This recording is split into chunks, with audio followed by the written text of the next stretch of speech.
earlier today, opposition MPs began a protest march from Parliament against alleged voter fraud in Bihar's 2024 Lok Sabha elections.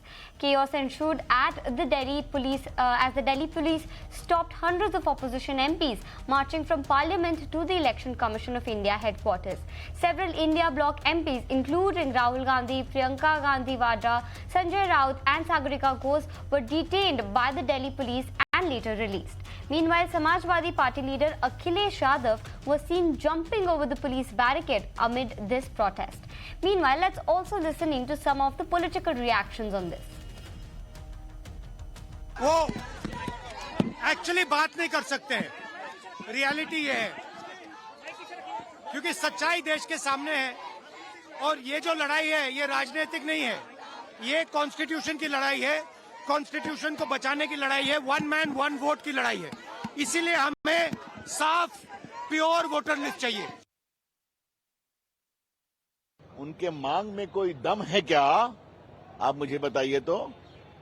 चुनाव आयोग ने बार बार कहा, अभी तक बिहार में एक व्यक्ति ने आपत्ति नहीं दी है, पार्टी ने नहीं दी है। वो कहता है आप चाहे तो डाउनलोड कर सकते हैं, सब कुछ जवाब है। राहुल गांधी से बार बार कह रहे हैं प्रूफ दीजिए, प्रूफ का पता नहीं है, तो यही हाल है। The Election Commission, I believe, not only has a responsibility to the nation, but it has a responsibility to itself. That there should not be any doubts left in the minds of the public about this entire credibility of our elections. The elections matter to the whole country. But if there are doubts in people's minds, they should be addressed. There may be answers available to these questions, but those answers must be provided credibly. That is my only request, that the Election Commission should take the questions and address them, rather than insisting on formalities. Election commission को attack करते हैं, parliament को विश्वास नहीं करते हैं।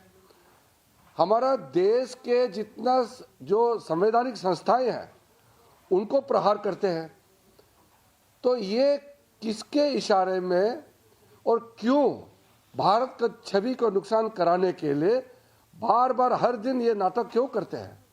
Opposition को हम लास्ट फिर अपील करते हैं, हम बिल पारित करेंगे, आप चर्चा में हिस्सा लीजिए।